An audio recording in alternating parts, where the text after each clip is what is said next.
இன்றே டவுன்லோட் செய்து உங்கள் ஃபேவரட் ஷோக்களை என்ஜாய் பண்ணுங்க. இந்தாம்மா, இதுல 5 லட்சம் ரூபா இருக்குமா?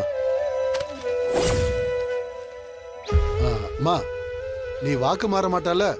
நான் என் உயிரே போனாலும் வாக்கு மாற மாட்டேன். என்ன, நான் ரகுராமோட பொண்ணு சார். ரகுராம் எங்கேயோ கேள்விப்பட்ட பேரா இருக்கமா?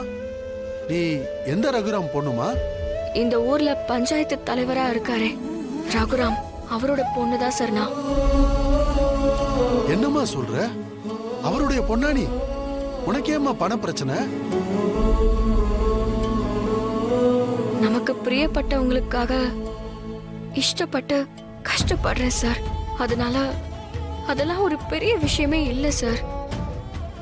நாமளே நம்ம சொந்த கால்ல நிக்கணும்னு ஆசைப்படுறோம். அப்படி நிக்கும் போது நிறைய பிரச்சனைகள் வரும் சார். அந்த மாதிரி தான் இது. ஓகேம்மா, இனிமே எனக்கு உன் மேல எந்தவித சந்தேகமும் இல்லை. நீ ரகுராம் பொண்ணுங்கிறப்போ கண்டிப்பா வாக்கு தவற மாட்ட. இனிமே எதுக்குமா அக்ரிமெண்ட் எல்லாம்?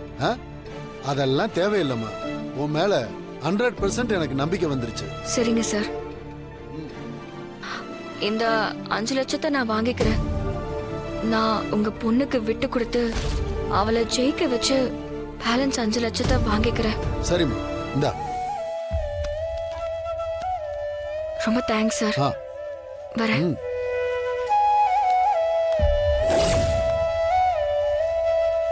என்னம்மா, எப்படியோ உன் ஆசையை நிறைவேற்றிட்டேன். ஓகே தானே? தேங்க்ஸ் பா.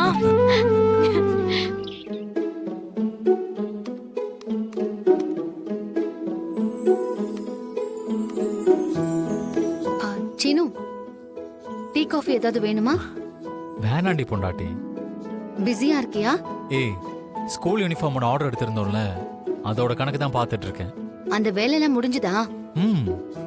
இன்னைக்கு யூனிஃபார்ம் எல்லாமே ரெடியாகி வந்துருச்சு. டெலிவரி கொடுத்துடலாம்.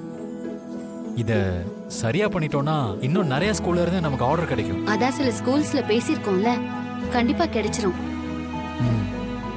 அதே மாதிரி டெய்லர்ஸையும் நம்ம அவுட் சோர்ஸ் பண்ணா இன்னும் நமக்கு ப்ராஃபிட் வரும். நம்மளோட பிசினஸும் டெவலப் ஆகும். நிறைய டெய்லர்ஸ்க்கு வேலை கொடுத்த மாதிரியும் இருக்கும். நல்ல ஐடியா தான் மாயா.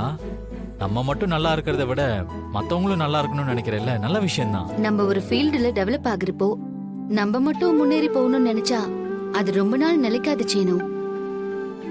நம்மள சுத்தி இருக்கிறவங்களும் லைஃப்ல முன்னேறணும்னு நினைக்கணும். அப்பதான் நம்ம கூடயும் கஷ்டம்னு வரும்போது 4 பேர் இருப்பாங்க. மத்தவங்கள பத்தி எல்லாம் நல்லா யோசிக்கிற, ஆனா புருஷனை பத்தி மட்டும் யோசிக்கவே மாட்டேன்றேடி பொண்டாட்டி. உன்னை பத்தி நான் அப்படி என்ன யோசிக்கல. பர்த்டே அன்னைக்கு கேக்க வாங்கிட்டு அத வெட்டாம வேடிக்கை மட்டும் பாக்குற மாதிரி இருக்கு நம்ம நிலைமை. எதை பத்திடா சொல்ற? கல்யாணத்துக்கு அப்புறம் நடக்க வேண்டியது எதுவுமே தான் நமக்கு நடக்கலையே. ஹோ சார், அங்க வரீங்க. ஆமா, அத பத்தி தான் நீ கண்டுக்கவே மாட்டேங்கிறியே. இங்க வா.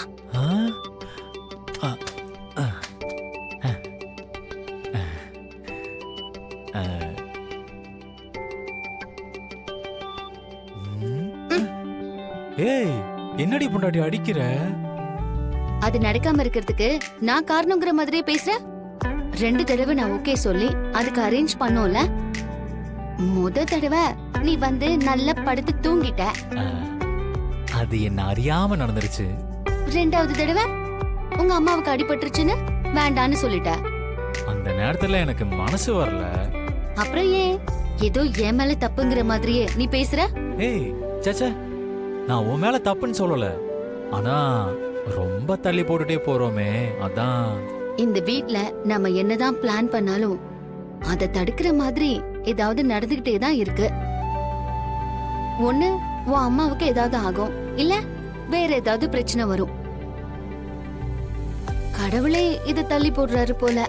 கடவுளுக்கு என்ன, நம்மள பிரிச்சு வைக்கிறதா வேலையா? நம்ம தான் அதை ஆரம்பிச்சு வைக்கணும். ஃபர்ஸ்ட் நைட் நடக்கவே இவ்வளோ லேட் ஆச்சுன்னா அப்புறம் நம்ம தாத்தா பாட்டி ஆனதுக்கு அப்புறம் தான் குழந்தையே பிறக்கும். நாம இந்த வீட்டுக்குள்ள இருக்கிற வரைக்கும் எதுவுமே நடக்காதுடா. அப்ப நாம வேற என்ன பண்ணணும்னு சொல்ற? நம்ம மேரேஜ்க்கு அப்புறம் ஹனிமூனுக்குன்னு எங்கேயும் போகலல. ஊட்டி கொடைக்கானல்னு எங்கேயாவது போலாமா? ஏய் சூப்பர் ஐடியா. ஊட்டில என் ஃப்ரெண்டுக்கு ஒரு ஃபார்ம் ஹவுஸ் இருக்கு. ஹில்ஸ் மேல தனியா நல்ல வியூவோட சூப்பரா இருக்கும். அங்க போலாமா? ஓகே போலாம். சரி சரி, நீ கிளம்பு. ஏய் இப்பவே வா. இங்க பாரு, ஒரு விஷயத்தை யோசிச்சா உடனே பண்ணிடணும் பொண்டாட்டி. தள்ளி போட்டா ஏதாவது காரணம் வந்துகிட்டே இருக்கும். நான் கடைக்கு ஃபோன் பண்ணி 2 நாள் வரமாட்டேன்னு சொல்லிடுறேன். மேனேஜரை எல்லா ஒர்க்கையும் பார்க்க சொல்லிடுறேன். நாம இப்ப உடனே கிளம்பலாம். கிளம்பு. ஹே நிஜமா தான் சொல்றியா? வீட்ல இருக்கிறவங்க எல்லாம் கேட்பாங்களேடா. அதெல்லாம் நான் பேசிக்கிறேன். நீ போயிட்டு ட்ரெஸ் எல்லாம் பேக் பண்ணி கொண்டு வா. போ போ போ.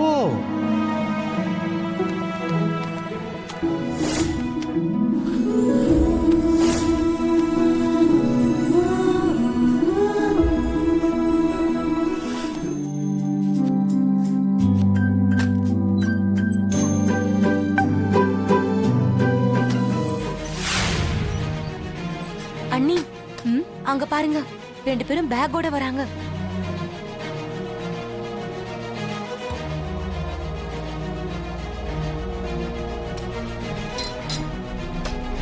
என்னடா சீனு, பையோட வர? எங்க போற? அம்மா, நானும் மாயாவும் ஒரு 2 நாள் வெளியூர் போறோம்மா. என்னது நீயும் அவளுமா? எங்க போறீங்க? ஊட்டிக்குமா. என்னடா சீனு திடீர்னு ஊட்டிக்கு போறீங்க? அது அப்பா, அது டெக்ஸ்டைல் ஓனர்ஸ் எல்லாருக்குமே ஒரு கான்ஃபரன்ஸ் மீட்டிங் நடக்குது. அங்க போறோம். என்னது, ஊட்டிக்கு கான்ஃபரன்ஸ்க்கு போறீங்களா? ஏன் ஊட்டினா மீட்டிங் வைக்க மாட்டாங்களா? என்னடா சீனு திடீர்னு வந்து இப்படி சொல்லிட்டு இருக்க? அம்மா, முன்னாடியே சொல்லியிருந்தாங்கம்மா, நான் தான் மறந்துட்டேன். நான் உடனே கிளம்பணும். நாங்க போயிட்டு வந்துடுறோம்மா. டேய், அண்ணன் வேற இப்ப வீட்ல இல்ல. சொல்லாம கொள்ளாம நீ பாட்டுக்கு போறேன்னு சொல்ற?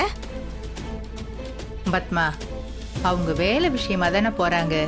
ரகு கிட்ட நான் சொல்லிக்கிறேன், அவங்க போகட்டும். ஏய், அதுக்கு நீ மட்டும் போக வேண்டியதானே? இவளை எது கூட்டிட்டு போயிட்டு இருக்க? அம்மா, மாயாவும் இப்ப என் கடையில பார்ட்னர் தானம்மா. அதுவும் இல்லாம அங்க ஃபாரின்ல இருந்தாலும் ஆளுங்க வருவாங்களாம். மாயா இருந்தா கொஞ்சம் உதவியா இருக்கும்ல, அதான். நல்ல விஷயம் தான்டா, 2 பேரும் போயிட்டு வாங்க. சரி, எதுல போறீங்க? பஸ்ல தான் மாமா. டேய், பஸ்ல எல்லாம் எதுக்குடா? அதான் நம்ம கார் இருக்குல்ல, அதை எடுத்துட்டு போடா. அதான் நல்லா வசதியா இருக்கும். அண்ணி, இவங்க வேலை விஷயமா போற மாதிரி தெரியல. நமக்கு தெரியாம அங்க போய் ஃபர்ஸ்ட் நைட் நடத்தலான்னு பாக்குறாங்க போல. அப்படி மட்டும் ஏதாவது ஒண்ணு நடந்துச்சுன்னா அதுக்கப்புறம் அவங்கள பிரிக்கவே முடியாது அண்ணி. அப்போ அதுக்கு தான் போறாங்களா? ஆமா அண்ணி, இவங்க சேர்ந்துட்டாங்கன்னா சாருவுக்கு கல்யாணம் பண்ணி வைக்க முடியாது. அதுக்கப்புறம் லிங்கோ மாமா கொடுத்த 100 பவுன் நகைய நீங்க திருப்பி கொடுத்துட வேண்டியதா. நீ வேற அதையே சொல்லிட்டு இருக்காத.